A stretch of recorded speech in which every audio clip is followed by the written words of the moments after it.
الحمد للہ رب العالمین۔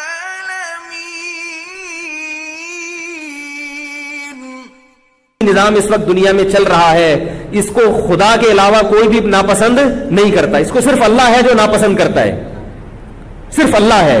انسان اس قانون کو ناپسند نہیں کرتے، ورنہ سود کے سسٹم کو غریب بھی پسند کرتا ہے، مالدار بھی پسند کرتا ہے، کیونکہ اس سسٹم میں غریب کو بھی فائدہ نظر آتا ہے اور مالدار کو بھی فائدہ نظر آتا ہے۔ یہ جو مولوی لوگ اس کے خلاف اتنا چیختے ہیں، یہ اس لیے نہیں کہ مولویوں کو یہ سسٹم ناپسند ہے، مولوی بھی چاہتے ہیں بینک میں پیسہ رکھو اور سود کما کے گھر بیٹھے کھاؤ۔ یہ اس لیے چیختے ہیں کہ پابندی کس نے لگائی ہے؟ رسول نے۔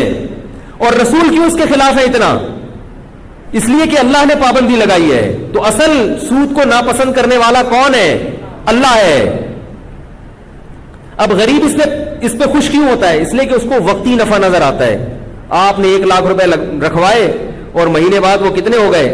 1,02,500 ہو گئے، 3,000 ہو گئے، وہ اس پہ خوش ہو رہا ہے۔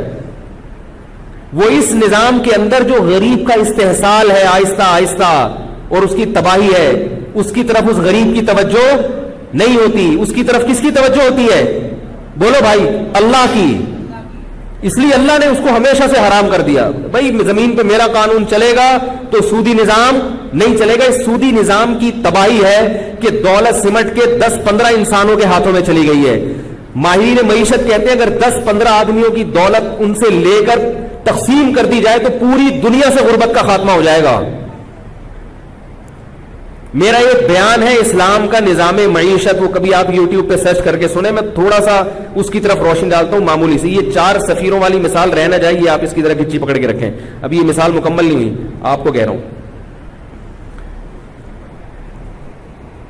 یہ جو ہم بینکوں میں پیسہ رکھتے ہیں نا، سود لیتے ہیں اس میں کہ 1,00,000 روپے کا ہمیں کتنا ملے گا؟ آج کل ریٹ کیا چل رہا ہے؟ 2% چل رہا ہے، کتنا چل رہا ہے؟ میرا خیال ہے اور کم کر دیا ان لوگوں نے، چلو 2% لگا لو، 1,00,000 پہ 2,000 مل رہا ہے۔ غریب آدمی خوش ہوتا ہے میں نے 1,00,000 روپے رکھے اور اگلے مہینے مجھے بیٹھے بیٹھے فری میں کچھ کیے بغیر 2,000 روپے مل گئے۔ یہ دنیا کے بڑے بڑے ماہرین الو بنا رہے ہیں آپ کو، غریب کو الو بنایا جا رہا ہے۔ ہوتا کیا ہے کہ جو بڑی بڑی کمپنیاں ہیں، صابن بنانے والی کمپنیاں، ڈبل روٹی بنانے والی کمپنیاں، آپ کو پتا ہے کہ جتنی بڑی بڑی کمپنیاں جو مارکیٹ میں اپنی پروڈکٹ پھینکتی ہیں ان کو پیسہ چاہیے ہوتا ہے، وہ پیسہ کہاں سے لیتی ہے؟ بولو بھائی، بینک سے۔ وہ ان کی خون پسینے کی کمائی نہیں ہوتی، وہ فری پھوکٹ میں بیٹھے بیٹھے ان کو کہاں سے ملتا ہے؟ وہ بینک سے ملتا ہے۔ یہیں سے توازن خراب ہونا شروع۔ بیٹھے بیٹھے آپ کے ہاتھ میں بیٹھے بیٹھے اتنی بڑی رقم آئے گی تو ظاہر ہے معیشت کا نظام کیا ہوگا؟ اس سے خراب ہوگا۔ چند ہاتھوں میں دولت سمٹنا شروع۔ اب ہوتا کیا ہے؟ مثال کے طور پر ایک بریڈ بنانے والی کمپنی کی میں مثال دیتا ہوں، ڈبل روٹی بنانے والی کمپنی کی مثال دیتا ہوں۔ اس نے بینک سے قرضہ اٹھایا، بینک نے اس سے جو ریٹ طے کیا 1,00,000 پہ 4,000۔ ایک مثال دے رہا ہوں، مجھے نہیں پتا کہ جو ہے نا وہ KIBR کیا چل رہا ہے آج کل، کراچی انٹر بینک جو ایک ریٹ ہوتا ہے، لندن کا کیا ہے، کراچی کا، مجھے ابھی اس وقت معلوم نہیں ہے۔ فرض کر لیں کہ 1,00,000 پہ 4,000 جو ہے نا بینک نے اس تاجر ان کمپنی سے کیا لیا؟ پروفٹ لیا، کیونکہ 1,00,000 پہ 2,000 بینک کو کس کو دینا ہے؟ غریب کو دینا ہے نا۔ او بھائی، جو غریب نے 1,00,000 روپے بینک میں اپنی ساری زندگی کے رکشے چلا چلا کے جو پیسے بچائے تھے وہاں رکھے تھے، تو اس 1,00,000 پہ بینک اس کو 2,000 دے گا تو اپنا بھی تو بچائے گا نا بھائی۔ تو 4,000 بینک نے اپنے بچائے رکھے، 2 اس میں سے غریب کو دیے، 2 کس کے پاس تھے؟ اپنے پاس۔ اب جو کمپنی جو بریڈ بنا رہی ہے وہ 1,00,000 پہ 4,000 روپے اس کو بینک کو دینے ہیں، تو وہ ڈبل روٹی کی قیمت اسی حساب سے بڑھائے گی کہ نہیں بڑھائے گی؟ ہے بھائی، کیونکہ وہ اس کے پروفٹ میں، بولو بھائی، نہیں ہے، اس کو پتا ہے یہ تو میں نے بینک کو دینے ہیں۔ تو بریڈ کی جو قیمت ہے مارکیٹ میں وہ خود بخود 4% بڑھ جائے گی۔ غریب آدمی اس نے 1,00,000 روپے نکلوا کے 2,000 جو پروفٹ لیا، جب وہ اس 1,00,000 سے ڈبل روٹیاں خریدے گا تو تو وہ 2000 اضافی اس مہنگائی میں دے گا کہ نہیں دے گا؟ بولو بھائی. تو وہ گھوم کے کہاں چلا گیا؟ دوبارہ بینکوں کے جیب میں چلا گیا کہ نہیں چلا گیا؟ یہ سودی نظام اگر نہ ہوتا تو چیزوں کی قیمتیں اتنی تیزی سے اوپر نہ چڑھتی. شریعت نے اس کے خلاف جو نظام دیا ہے وہ مضاربہ اور شرکت کا نظام دیا ہے. اب شرکت کے نظام میں کیا ہوتا ہے؟ وہ جو اسلام نے دیا، جو اللہ نے دیا، یہ محمد صلی اللہ علیہ وسلم نے نہیں دیا، یہ مولویوں نے نہیں دیا. یہ نظام کس نے دیا ہے؟ اس کائنات کو بنانے والے نے. محمد صلی اللہ علیہ وسلم نے صرف اس پیغام کو پہنچایا ہے، بنایا نہیں ہے. محمد صلی اللہ علیہ وسلم تو لکھنا پڑھنا نہیں جانتے تھے، وہ کیسے کیسا قانون بنا سکتے تھے؟ اللہ کا جو قانون ہے وہ کیا ہے؟ شرکت میں نفع اور نقصان میں پرسنٹیج کے حساب سے آپ کو شریک ہونا پڑے گا. کیا مطلب؟ اب یہی اگر شرکت کا نظام ہوتا، غریب آدمی بینک کو 1 لاکھ روپے دیتا اور بینک سے کہتا آپ کو جتنا پروفٹ ہوگا اس میں سے 2% مجھے چاہیے. ایک 2% کی مثال دے رہا ہوں میں.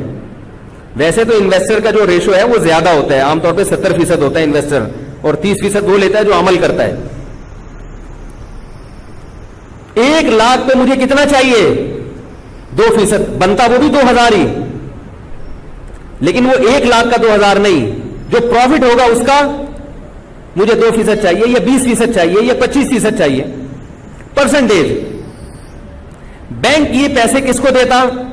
کمپنیوں کو. کمپنیوں سے ڈبل روٹی والی کمپنی سے کہتا ہے کہ آپ کا جو پروفٹ ہوگا اس پروفٹ میں سے مجھے 4% چاہیے. نہیں یاری بات، بہت ٹیکنیکل بات ہے، اس کو سمجھیں. پروفٹ میں سے مجھے کتنا چاہیے؟ مجھے 2000 4000 نہیں چاہیے. مجھے اس سے غرض نہیں ہے کہ میں آپ کو دے کتنے رہا ہوں، مجھے اس سے غرض ہے کہ میرے پیسوں سے آپ کماتے کتنا ہو.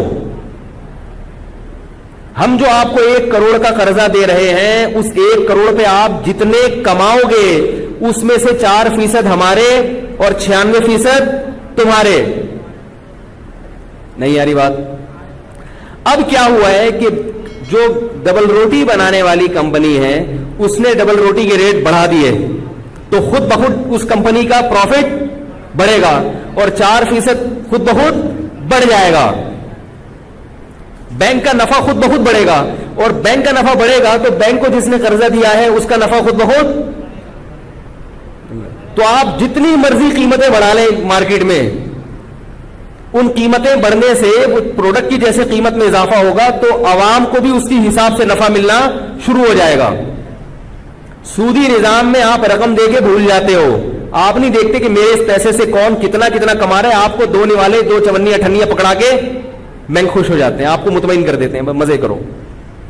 اور بینکرز کیا کرتے ہیں؟ وہ کچھ بھی نہیں کر رہے، کسی ادھر سے پیسہ اٹھایا ادھر دیا، ادھر سے اتنے لیے ادھر سے اتنے دیے، اور بیٹھ کے نوٹ گنتے ہیں بیٹھ کے.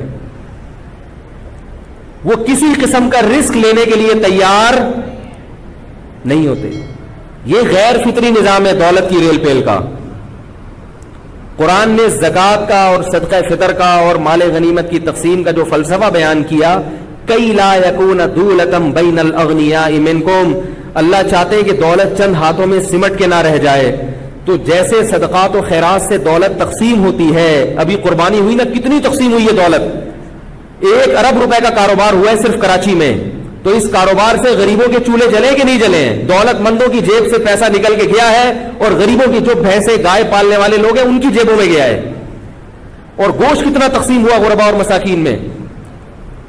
یہ مولویوں کا بنایا ہوا قانون نہیں ہے، یہ کس کا بنایا ہوا قانون ہے؟ اللہ کا. اور سود بالکل اس کے اپوزٹ ہے. سود کیا کرتا ہے؟ دولت کو سمیٹ کر چند ہاتھوں میں لے آتا ہے.